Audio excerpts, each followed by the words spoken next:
Good morning, everyone. Welcome. My name is Menachem Creditor. It's my honor to serve as scholar in residence and rabbi for UJA Federation of New York.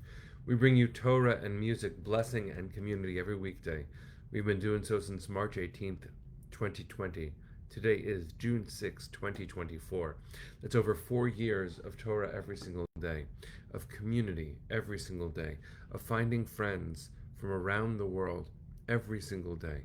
What a gift it has been to be able to say good morning to each other, to face the world as it is and to do something about it, to know that together we can accomplish so much. Penny, it is broadcast 1068. Thank you as ever. Ron, good to see you. Susie, sending love to Toronto. Rosa, what an honor to be with you. And I'm glad that you enjoyed you were part of the podcast yourself. Amazing. Cannot wait to see. Carl and Barry, Ron, good to see you. Deborah, Boker Tov. Today is the 80th anniversary of D-Day. We stand with such gratitude for those who fought that incredible fight. World leaders from really many, many countries are in France right now marking it. We honor those brave fighters who gave so much to save the world. Carl and Barry, Ron, Jonathan, Lisa, and Arlene, good to see you. Julianne, Sunday, good morning, Haichana. Linda and Stacy, Boker Tov. Arlene and Michelle, good to see you. Shush and Marcia, Adrian, Marilyn, Natalie, Rose, hi Cheryl. Sharon and Jerry, Judy sending love to Seattle, Mazel Tov to your family. Cecile and Barbara, Joyce, and Deborah. Oh my gosh, a lot of good friends here. Jerry and Anya, Stacy, Boker Tov. Good to see all of you. I hope that you all are safe and well. Let's take a second, take a breath, sing a blessing, learn some Torah. Here we go.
So, good morning, everyone.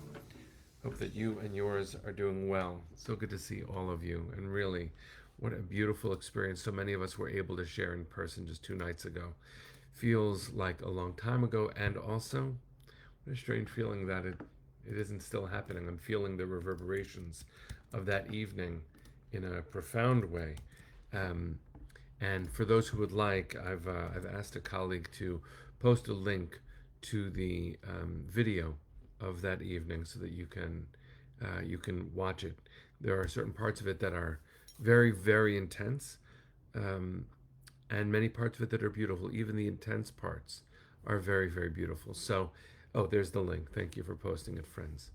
So today is, as we shared, the 80th anniversary of D-Day, a day when we lost many, many, many warriors, and We still have some living legends who were part of that great fight.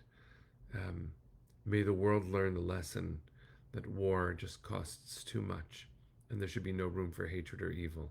May there be peace. I say that 80 years after. I say that 244 days after October 7th. We should always be saying it. We should always be saying it. Friends, we have this very interesting section of Parshat Bemidbar that I'd like to share today. The whole idea of a census is so that you know how many people you have, how many people you have to serve, who is ready to fight, who you can mobilize.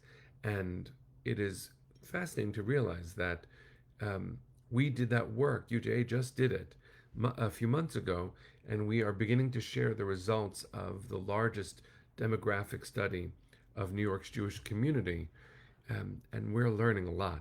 It's fascinating. But what I wanted to point to in the Parsha is that you count everyone, but don't count the Levi'im. Don't count the Levites. Their role is different. I just want to read you a small section. It's chapter 1 of the book of Numbers and verse 49. I'll read a little bit here. Do not on any account count the tribe of Levi or take a census of them. You should put them in charge of the Mishkan, the holy tabernacle, all of its furnishings and everything that pertains to it. They shall carry the tabernacle, they shall tend to it, and they shall camp. When the tabernacle is to set out, the Levites will take it down. When it is to be pitched, they'll set it up. Any outsider who comes close shall be put to death. The Levites, however, shall camp around the tabernacle, around the Mishkan, that wrath may not strike the Israelite community. The Levites shall stand guard around the tabernacle of the pact. Now, Rose, just a clarification. The tribe of Levi has the priests, but is not all of them the priests. Levites serve the priests. It's a complicated hierarchy. Glad to talk about it another time. But for now, let me focus on the sentence, the verse 54 of chapter 1 of Numbers, which tells us that the role, 53 and 54, that the role of the Levites was to stand guard around the Mishkan. And here's something interesting for us. You would think that given the context of all this, since the Israelites are supposed to gather around and they are counted so that we know who will protect us, who will fight for us, that when the text says that the Levites will stand guard around the Mishkan, that their job is to protect the Mishkan from the outside. But actually, if you read closely all the verses I just read, it tells us that the role of the Levites was to protect the world from the raw power of the Mishkan, the raw power of God. God is not contained by the Mishkan, but is channeled by the Mishkan, the tabernacle.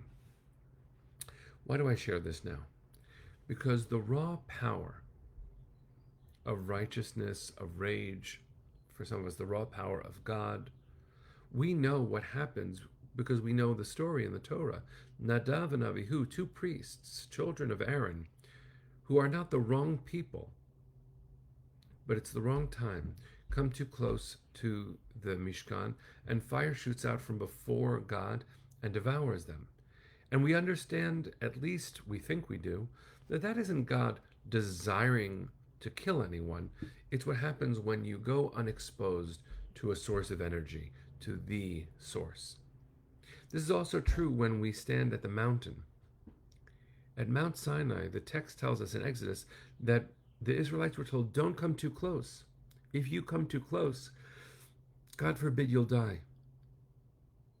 And it means that the Torah's desire here is not for a rampant exposure to too much intensity. We are meant to have a moderated life so that we can channel the divine healthily.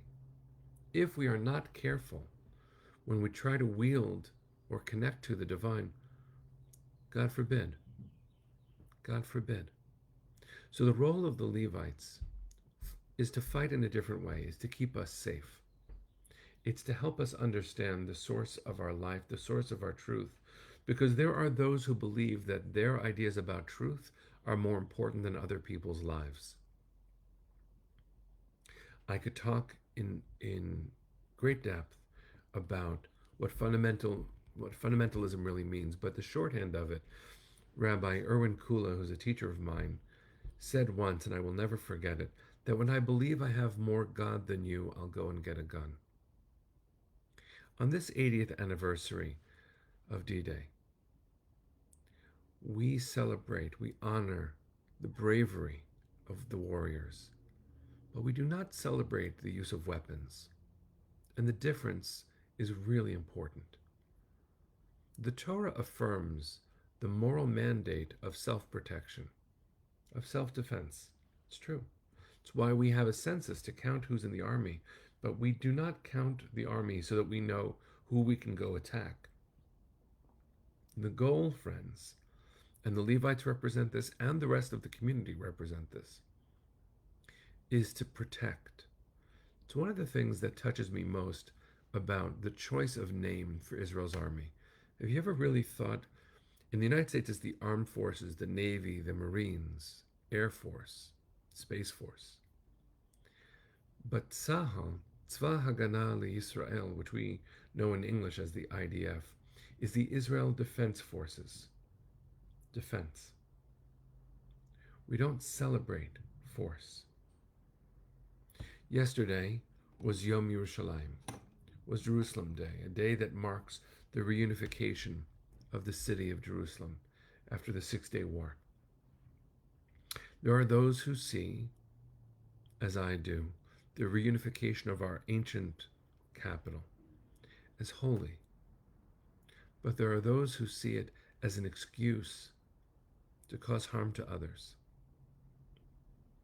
And that is not authentic to who we are. Gathering at the Kotel and singing Acheinu, Kol Beit Yisrael, we are the family, sisters and brothers of Israel. In harm's way, we wish for you only light. Yes, and we didn't have access to the Kotel before 1967. Our heart was kept from us. So I see Yom Yerushalayim as a holy day. I do. But I watch the conduct of not so many, but enough, of my sisters and brothers, causing harm to others in the name of their truth. And I know that that's not the way.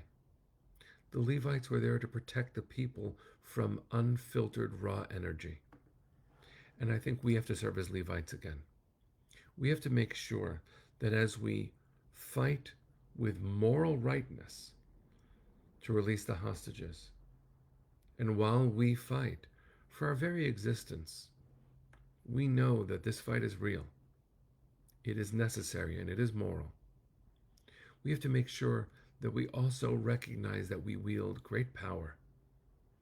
And as the great sage Stanley said, through Uncle Ben, Spider-Man's Uncle Ben, with great power comes great responsibility.